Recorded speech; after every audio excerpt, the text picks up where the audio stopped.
Ace valve repair kits. This is the -S repair kit, which replaces all external seals. I'm demonstrating on the Ace 8 series, but the process is similar for all sizes of Ace valves. This kit includes the seals you can see on the outside. So if you have something like a small flat blade screwdriver, or if you have this handy seal extraction tool, you can take them off that way. This tool is separately purchased in our CSTK1 kit.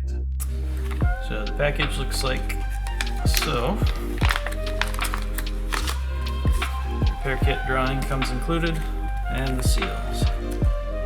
Whenever we're replacing seals, it's good to use just a little bit of grease on it.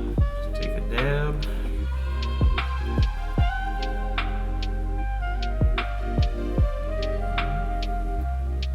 And first one white in the brown O-ring, and then the second white backup ring. And once they're in place, you just want to make sure the white rings are seated. Sometimes they'll stretch out a little bit. You want to make sure they're round and they're nicely in the pocket. And you're going to install a little bit of grease on the seals, and it should slide right in. We also have videos that go over the installation of other types of Ace valve repair kits. If you have any questions or need to purchase a repair kit, give us a call.